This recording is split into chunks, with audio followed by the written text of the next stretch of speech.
News, सच जरूरी है। कांग्रेस ने संविधान चौक पर किया संकल्प सत्याग्रह। नाना पटोले बोले, साजिश के तहत राहुल गांधी की सदस्यता की रद्द। नमस्कार, मैं हूं आपके साथ सोनल और आप देख रहे हैं MNS न्यूज नेटवर्क। तो आइए खबर जानते हैं विस्तार से। यह खबर नागपुर शहर से सामने आ रही है। राहुल गांधी की सदस्यता रद्द करने को लेकर कांग्रेस ने सरकार कर भाजपा के खिलाफ मोर्चा खोल दिया है। कांग्रेस देश भर में संकल्प सत्याग्रह कर रही है। इसी के मद्देनजर शहर में कांग्रेस नेताओं ने 7 घंटे का सत्याग्रह किया। इस दौरान महाराष्ट्र भाजपा अध्यक्ष नाना पटोले जी ने केंद्र सरकार पर हमला बोला। उन्होंने कहा कि एक साजिश के तहत राहुल गांधी की सदस्यता रद्द की गई है। वही अदालत के निर्णय पर उन्होंने कहा कि अगर चोर को चोर कहना गलत है तो हम बार बार यह गलती करेंगे।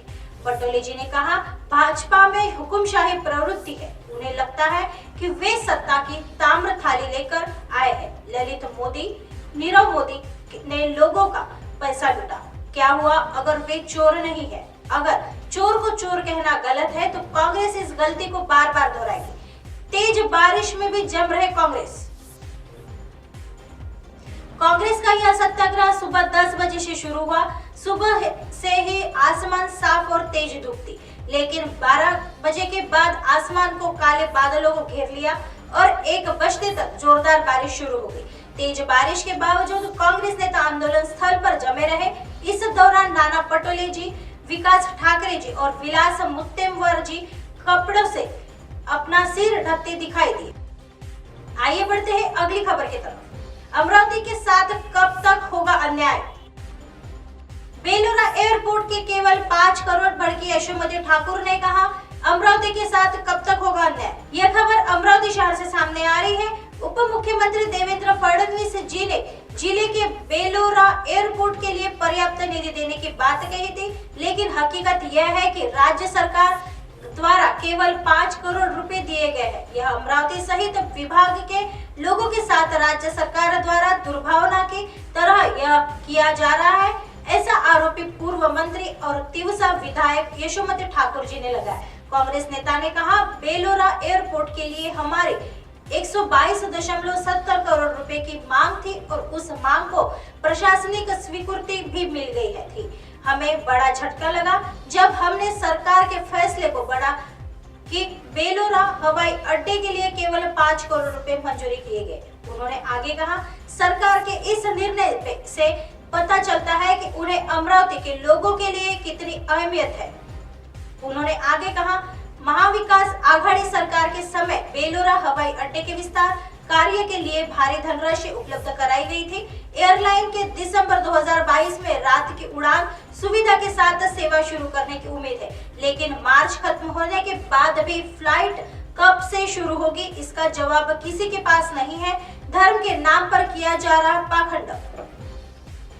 कांग्रेस नेता ने कहा, एक तरफ धर्म के नाम पर राजनीति हो रही है, लोगों को हनुमान चालीसा के नाम पर गुमराह किया जा रहा है। राष्ट्र संत तुकडोजी महाराज ने मनी नहीं भव मने देवा नर पाव एक भजन में कहकर पाखंड पर प्रहार किया।